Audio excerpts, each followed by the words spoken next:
Bienvenidas. Welcome back to another episode of the Mujer de Exito Unbounded, the podcast where we celebrate mujerpreneurs and mujeres who dare to live beyond their limits in business and wellness and in life. I am your host for the Mujer de Exito Unbounded show, MartiAngel, international best-selling author, coach, wellness advocate, and a forever student of life, even though I was on the other side of the desk, right? Mi gente, I have a guest who is going to move your heart today. Hermosas chulas, I know that you've been waiting for this. You always wait for this every month when I have a speaker. She is a bilingual author, a community advocate and speaker, a San Diego mujer born to an immigrant family who learned early that life doesn't always give you easy chapters. Diagnosed with Blount's disease at the age of 7, type 1 diabetes at 13, and navigating surgeries and depression, she could have stayed silent like many of us, but instead, she picked up a pen. Her debut bilingual memoir, Pages of My Youth, Páginas de mi Juventud, is more than a book. Hermosas chulas, make sure you look it up. It is a bridge of hope, a reminder that your scars are not your story's ending. They are the light that guides nosotras. They are the light that guides others. Please welcome to the Mujer de Exito Unbounded, author, advocate, and mujer of resilience, Andrea Melchor. Welcome, hermosa. Hola, Marti, gracias. Qué bonita introducción, lo agradezco mucho y gracias por la oportunidad, for having me here today and getting ready for this conversation. Yay. I'm so happy to have you. I was like, oh my gosh. You know, it's always fun. It's always fun for me to get ready for all my guests. Since I have one a month, I have time to research you guys and do all kinds of things. But today, here we are live on the Coach MartiAngel YouTube channel. So let's make sure that everybody subscribes and hits that bell so that they never miss an episode of the Mujer de Exito Unbounded. If you're listening to us wherever you listen to your favorite shows, remember to download the episode. And once you're done with it, you can get rid of it. But that's how the algorithm works. Gracias por estar aquí. All right, let's get to it. A ver, Andrea, okay, vamos a preguntarte. And this is a bilingual podcast. So, a ver, take us to the beginning. Llévanos al principio, al momento que tú supiste que tenías un libro adentro de ti. Take us back to the beginning, to where you actually had that little spark that said, today I need to start writing my book. Very good question. Yo nunca no me imaginé writing a book. Yo nunca no lo esperaba. Hace un año, I actually started off taking un taller de comunicación with my now mentor, 𝗬𝗙𝗏𝗏𝗏. And I had taken 2 of those. Y en la segunda había terminado, and Erica had approached me and had asked me, hey, are you interested in writing a book? And with a very confused face, like, me? Like, why? And ¿cómo? And all these questions, right? And the class, el taller de comunicación, it was mostly about the power of your story, learning how to show, how to, share your message across through a big scenery and public speaking. And Erika is a huge advocate for that. She speaks about that and advocates for that. And she was my motivation. She saw something in my story and she coached me and shared with me, your story needs to be heard. And after many years of silence, which they were, I kept it a lot to myself. Only my closest loved ones knew, or when they would see my scars on my legs when I wore skirts or dresses. That was the only time that I would talk about that part of my life. And then from there, that's when the process started. Okay, qué bueno. Wow, wow, wow. So amazing that somebody had to convince you that you had a story inside of you. So now let's go back for a little bit. Let's go back. And I want to know, you were diagnosed with type 1 diabetes at 13. I know, being a previous or middle school teacher, how mean and how ornery middle schoolers can be. And you were 13 and you faced major surgeries because of Blount's disease during the years when the most amount of kids, the majority of kids, are trying to fit in. And here you are going through this journey, your body's journey, it's starting to take its own shape, right? And so, how did that play into the woman that you are today? Very good question. At 13, I was diagnosed with type 1 diabetes. I initially no lo acepté, lo rechacé. I started off as a cold, what I thought was a cold, resfriado. From there, I ended up going to the hospital just because the symptoms were so severe for me to the point where I couldn't control my own breathing. And a week later, I come back with my blood glucose monitor, my needles, and, here you go. Like, you got this basically. And I still remember the nurse at my discharge.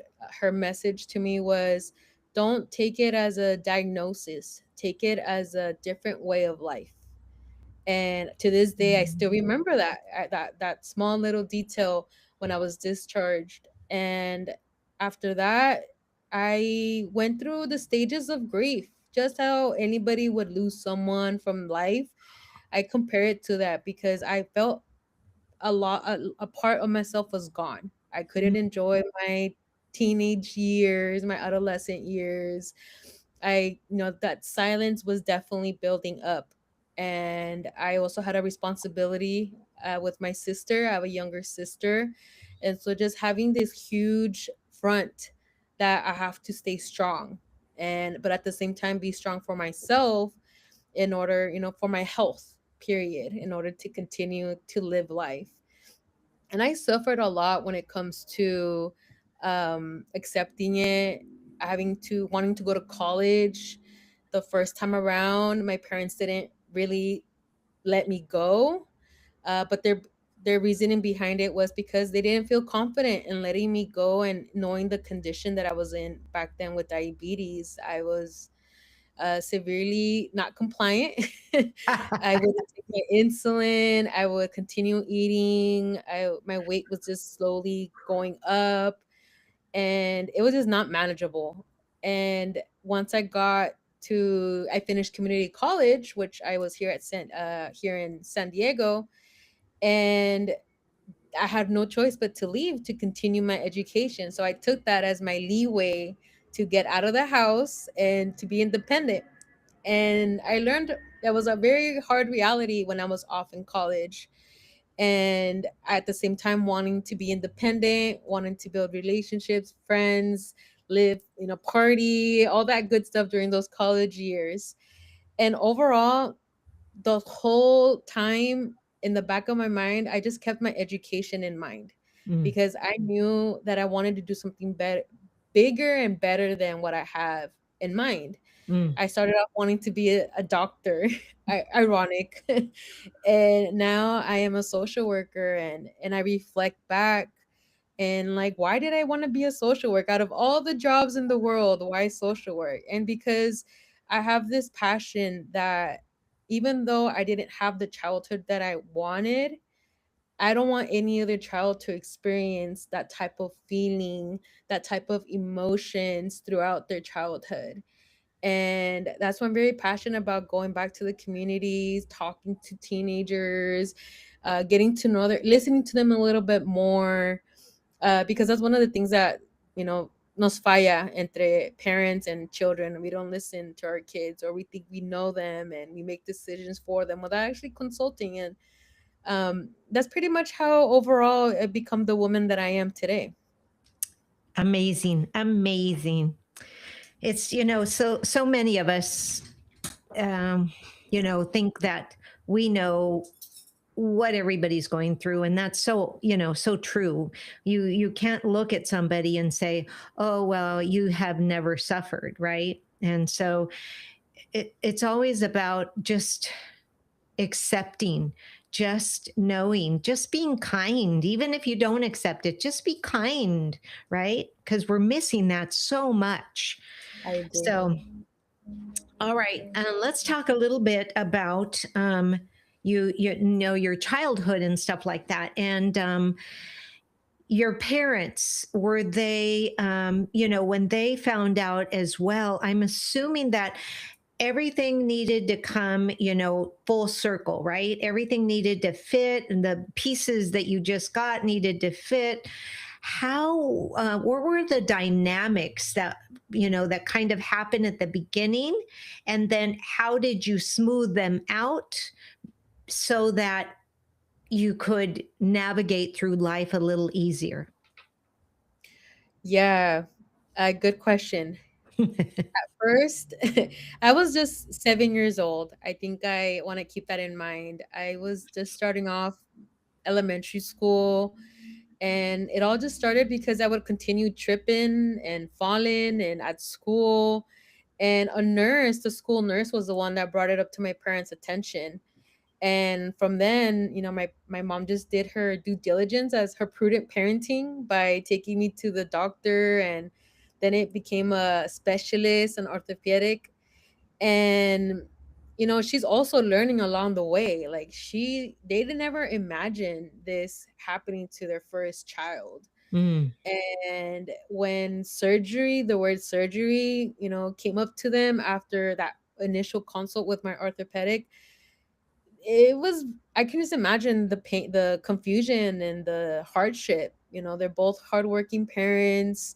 They both came to the United States for that American dream, and they each have their own, childhood that they've been through, their own trauma, and now having to make this type of decision for their child. Well, how do you even, I can't even imagine that, and that's a conversation that it's ongoing with between me and my parents to this day. I think my book is like, has been the key for us to have those conversations now.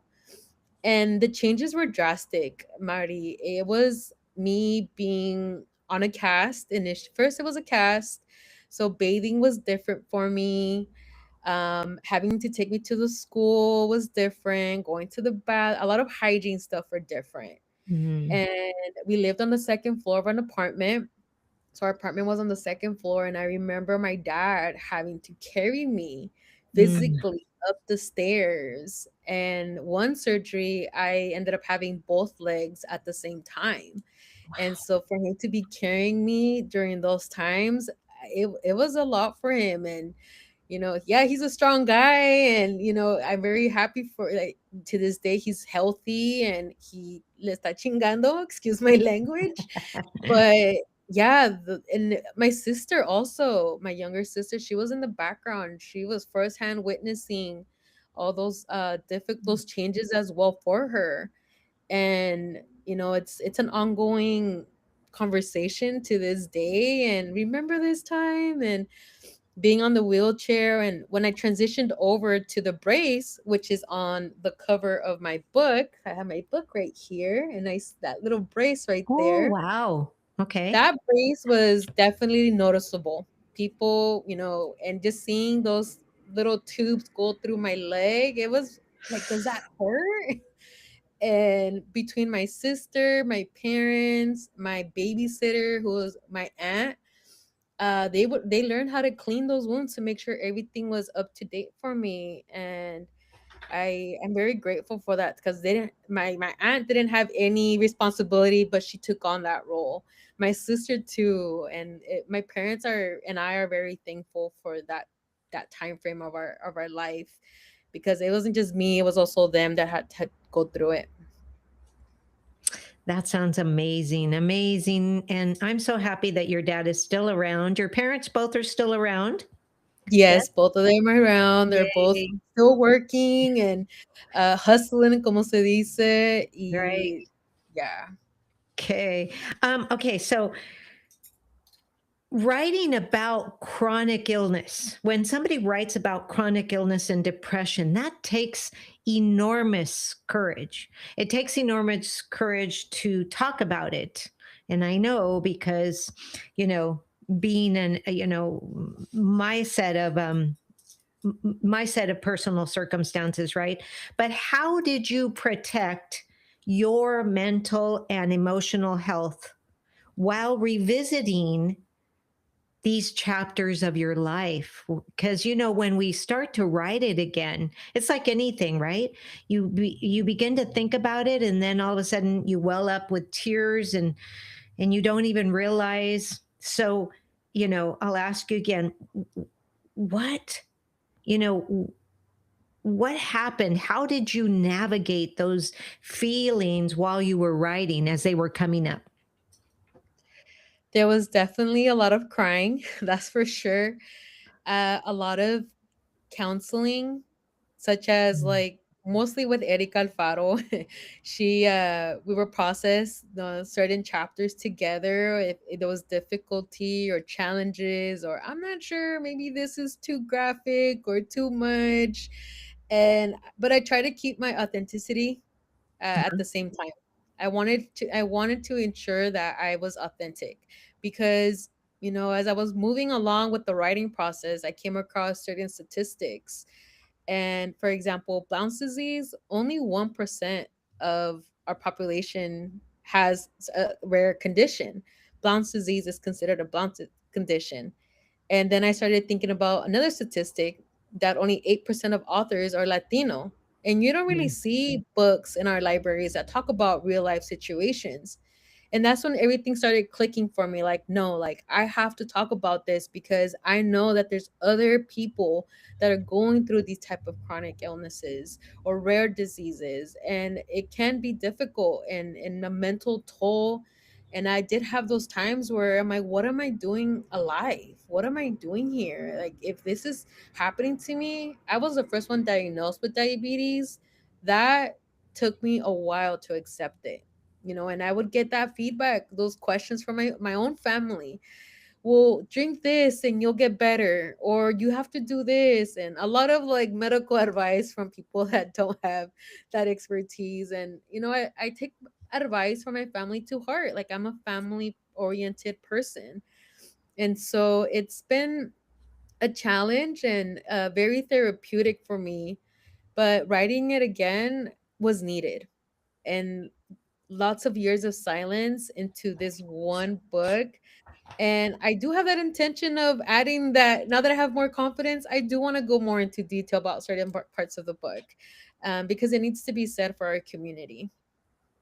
Right. And one of the things that you mentioned was, your parents. Culturally, though, as Latinas, we're not taught to, you said, your words were, I listen to my parents, I take their advice. And then, what a lot of our non-Latina counterparts don't understand is the fact that we as Latinas, there's a certain allegiance, a bigger allegiance and loyalty to our parents, because that's the way we were brought up, with a lot of respect for our elders, things that you don't see as much anymore, right?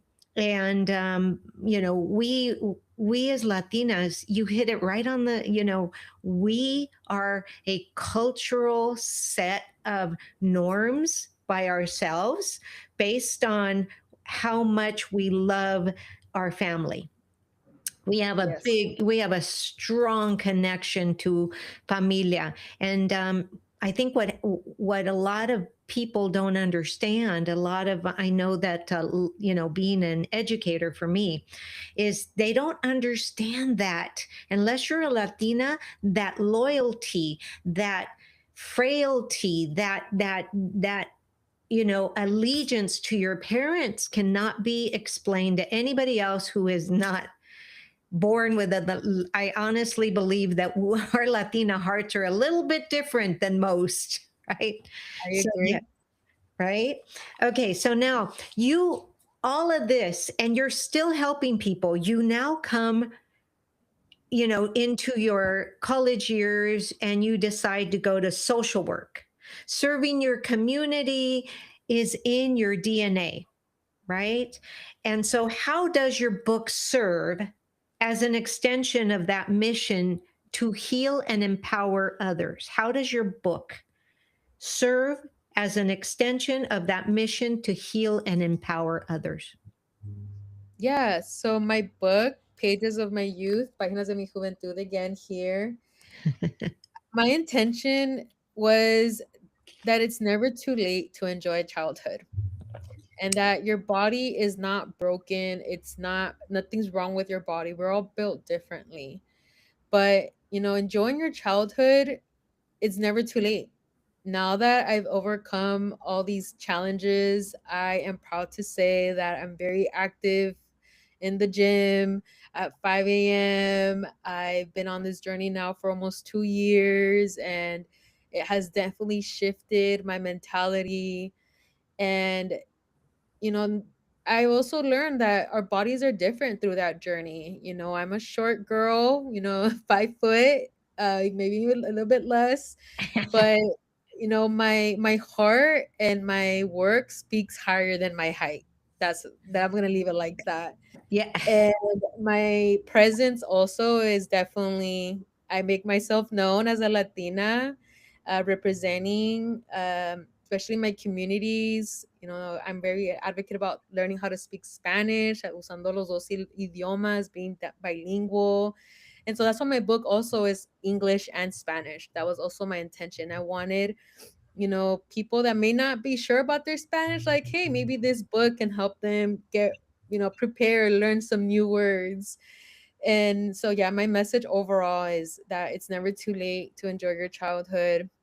I am 30 in my 30s, and I went through all these challenges as since I was 7 years old, and I am living life. I'm just starting now, and I have so many plans for myself, and I also keep my health a priority, mental, physical, because if you're not okay, how am I able to continue to do the work that I'm doing? And if I love it so much, I don't want anything affecting that. So definitely that's how I set my health as a priority. Completely agree. I am a health and wellness entrepreneur as well. So as a ex professor of nutritional science and nutrition and a product specialist in certain things, I know what it's like to have your health, and being a two-time cancer survivor, I know what it's like to have your health and then to not have it. Yeah. So I agree with you. Okay. Now, you said you were the oldest daughter of an immigrant family. So, how much does familia, con todo su amor y sus expectativas, live in the pages of your book? Oof. I think the fact that I talk about my aunt, Sophia, she's one of my people that I bring up in the story initially because she was my babysitter. She took on that role of taking me to school. Well, primero recibiéndome en la casa, right? Because my parents had to go to work early in the morning, both of them. So there was no choice but dropping me off to my aunt, and she would ensure that I went to school. If anything happened at school, they would call her, and then they would call my parents afterwards. She would, have food ready for me after school. She'll watch me if I wanted to go outside and play. She, hanged out with my cousins. And so my tia Sophia was definitely a big part of my life. She passed away a year ago. We actually just, honored her this past weekend, and she was an angel. She had no reason to take on that responsibility of taking care of me, then my sister when she came into the picture. And she was just I'm very thankful that I was able to have a conversation with her about my book as I was going through that process. She was actually already ill. She was in the hospital. And I remember asking her, like, what do you think about the idea? And she's like, I love it. She was very happy for me. And I asked her, like, how did you feel watching me in those conditions when I was a kid? And her response was, well, I was hurt, just seeing you in that condition. Like, I just wanted to help you so bad, but I couldn't. And I'm over here listening to her as she's now in a bed. And it was just like a full circle moment for me, and that I couldn't help her out in that condition. But I honor her to this day, and I honor her through my book, because people like her, are we need more kindness in the world. That's kind of my big message. And um, she was just a big influence in my life as a woman. She would give me esos consejos de mujer. She actually talked about diabetes. She brought up that topic when I was initially sick, and I thought about, why was I losing so much weight? And I remember commenting to her, like, Tia, why? Like, no sé por qué me está pasando esto. And she, Andrea, creo que tienes diabetes. I'm like, no. And then shortly, the next couple of days went by, and that's how everything just turned around for me. And I'm like, wow, she was actually right. She knew what she was talking about. And so yeah, my tia Sofia is definitely someone how I honor family in my book. Yes. What a beautiful story. And so I'm so happy you had her in your life. So often we forget that everybody, and I mean everybody, and everybody forgets this, but every person that you meet, even if it's just a casual smile, even if it's just they are meant to be there for a purpose in your life, whether it's because you need to lighten up and learn, or because you need to buckle down and share and teach, right? So everybody that and I think about that a lot when I'm at the stop sign. If I turn around and and they turn around too, then I just smile and I think, okay, I've done my deed for that person's life, right? So, yeah, you said we needed kindness in the world. This is 2026, and let me tell you, we certainly need kindness in the world. That, and what the world needs now is love, sweet love. Yes. Okay. Next question. Many mujeres carry their stories privately for so many years, even decades. I know I did. I was just afraid to share, and I thought nobody really cares. And I'm an ambivert, so there are times where I'm completely hidden, and then there are times where you can see me, right? So many mujeres carry their stories privately. What kept you from writing your story sooner? What happened that freed up those words? And that I want to say that I know you're going to give credit to Andrea, but I want to be pre-Andrea. Pre-Andrea. What? Very good question, Marti. I think those many years of silence, they just build up. They definitely build up, and it was a sense of relief. Sense of relief, but it also, like, I was ashamed. Like, let's be real. I was ashamed of walking around with, those scars after I've already gone through the surgeries, right? You get left with these two long scars down from my kneecap to my ankle, and my confidence just wasn't there. I didn't consider myself beautiful or worthy of love. I struggled a lot, and I leaned on with my friends. I made friendships, and but then I realized how codependent I was becoming. And it was a journey for me. It got to the point where like I need to love myself more. I need to love myself first before even worrying about anybody else, because at the end of the day, we come to this earth by ourselves and we leave on our own as well. And so I think, yeah, I think that kind of wraps up that I was ashamed and I was embarrassed. I didn't want to talk about it. Only people that were firsthand witnesses knew, but I never actually said like this is how I felt. This is what I wish I needed back then as a kid. And now that I put it on paper, I'm actually like, yeah, this is what I needed, and I think other families should know.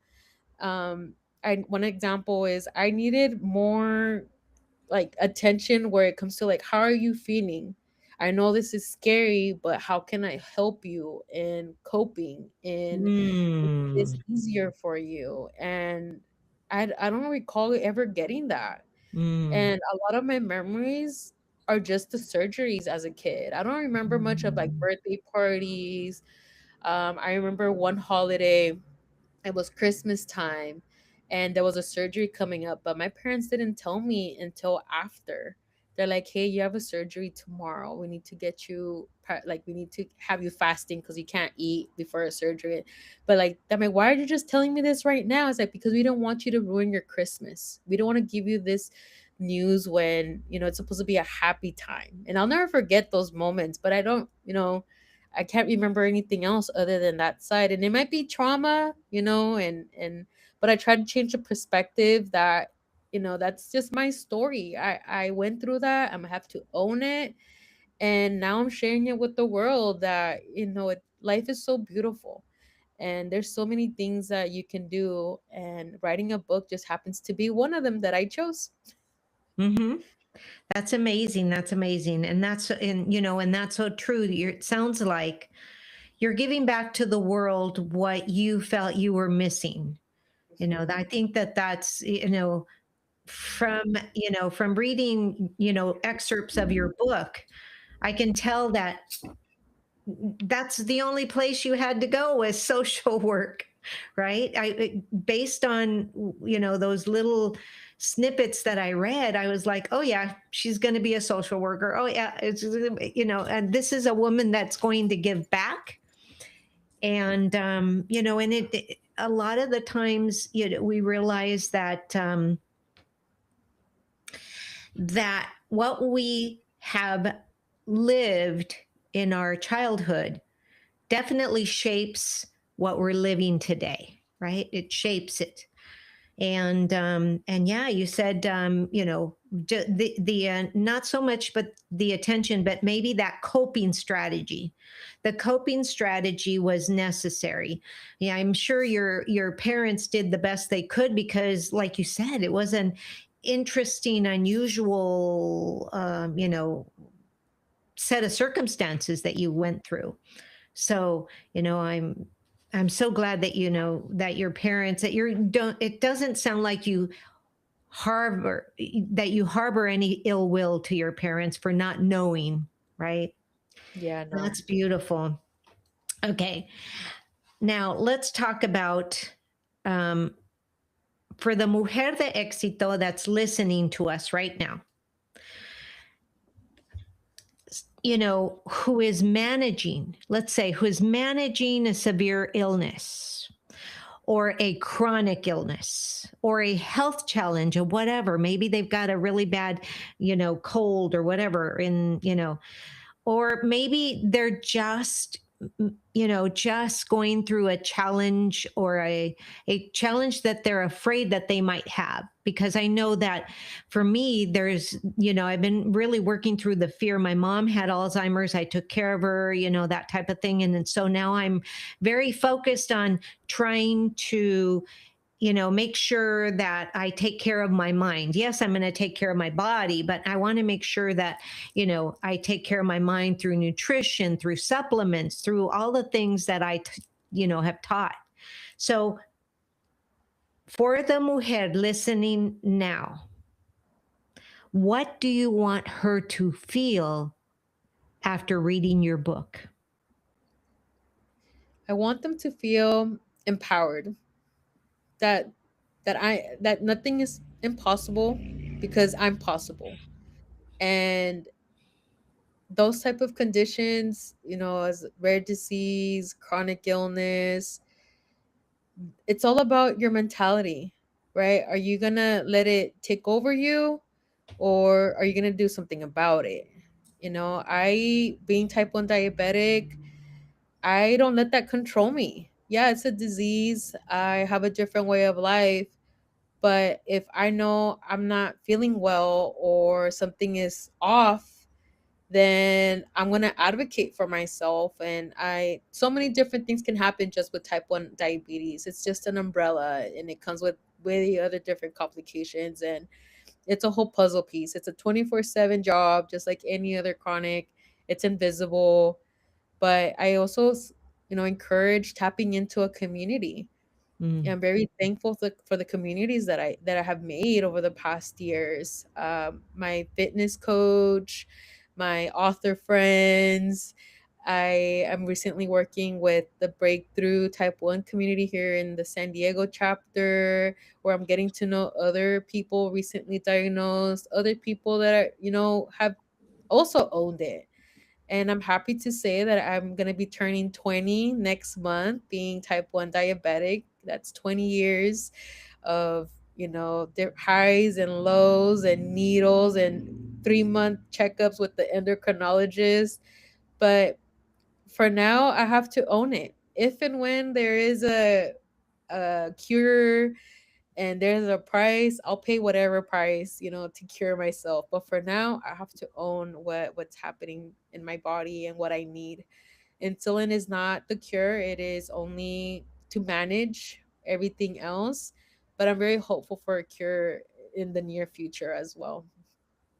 Beautiful, beautiful. And I can tell you, having been there, when you are in the throes of illness, when I was in the throes, didn't matter how many Mercedes were parked in my driveway. It didn't matter how many rooms I had in my house.